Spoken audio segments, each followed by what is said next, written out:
Enteekateeka zonna ziwedde ez'olukuŋŋaana lw'enjiri Lord's Visitation Crusade obola okukyalirwa kwa Mukama olugenda okubeera essalaamu okumpi ne siteegi ya Lwasa mu kasaawe ak'omukazinga akamanyiddwa nga Akayunula. Olukuŋŋaana luno nga lutegekeddwa obuweereza bwa Christian Focus Center nga businziira Mengo mu Kisenyi obukulembeddwamu omulabirizi Dr. David Livingstone Kiganda awamu n'obumu bw'abasumba mu Makindye nga lutandika ku Ssande eno nga 22 omwezi guno ogwokusatu okutuuka nga 29 era omwezi guno gwe gumu. Teekateeka zonna zitambula bulungi era ku Ssande tutandika era kye tukubiriza buli muntu yenna leeta abalwadde leeta abanyigirizibwa gamba ku mulirwanaawo tugenda kubanga tusabira abalwadde mujiya ate nga boolaba emirimu gino abamu ku mmwe abalaba ekyamazima ground yino eri mu kutereera kitegeeza nti ennaku z'omwezi nga 22 ye Ssande eno okuggyako sitaani bakoleyo mulala naye bw'abayo ono twamuwangudde dda olukuŋŋaana kati luli mujiya lugenda kubeerawo mu linnya lya Mukama waffe Yesu. As I told you earlier, tugenda tandika ennaku z'omwezi nga 22 Ssande eno tumale ennaku z'omwezi nga 29. Olukuŋŋaana luno lugenda kwogererwamu abaweereza ab'enjawulo okuli abawano mu ggwanga n'abavudde ebweru w'eggwanga ng'era abamu ku bano boogedde enteekateeka nga bwe ziri.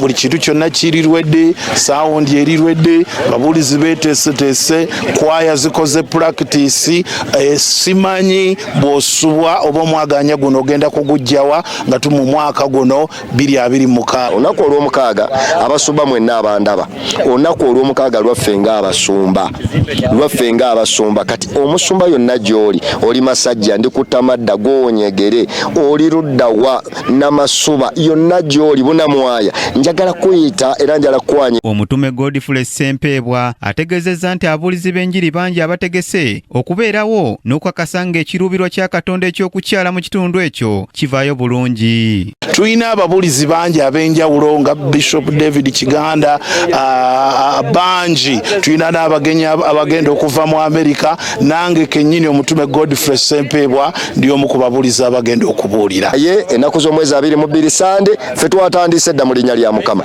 Bw'obaayo n'obugabirizi bwonna olw'omulimo guno making sure kyonna ky'osobola okukola enjiri eno okubeera effective kikole.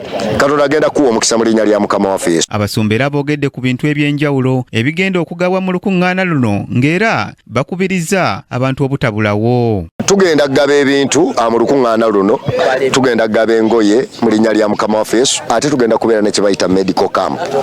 Bw'oba olinayo omulwadde tugenda mujjanjabira bwereere, ajje Yesu agenda muwonya, naye ate twakozeyo n'obujjanjabi. Oli mulwadde w'amaaso, pressure, oli mulwadde wa ekirwadde kyonna tugenda kubeera nga tukukebera, tuleesa abasawo abakyasinze okubeera nga balina omutindo okubeera nga bakukola. Ku ludda lw'ebyokwerinda Patrick Tumwesige atwala ebyokwerinda byonna ku kanisa ya Christian Focus Center Mengo mu Kisenyi akakasizza nga bwe watali mumenyi w'amateeka yenna agenda okwebwa omwaganya. Security weeri wano tugenda kubanga tubakuumye bulungi n'ebintu byammwe, amakubo gaffe gonna tujja kubanga tugateseeko security. Bakifeesa abali mukundaba wano temugeza ne musala kubanga mugenda kumalirira nga mugenze mu kaduukulu. Buli agenda okujja wano ajje nga amanyi nti azze kusisinkana Mwoyo Mutukuvu agenda omukolamu omulimu.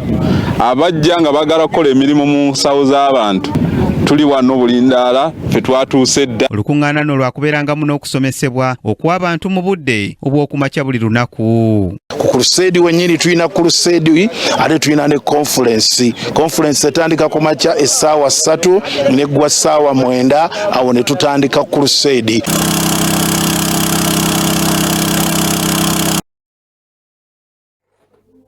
KTV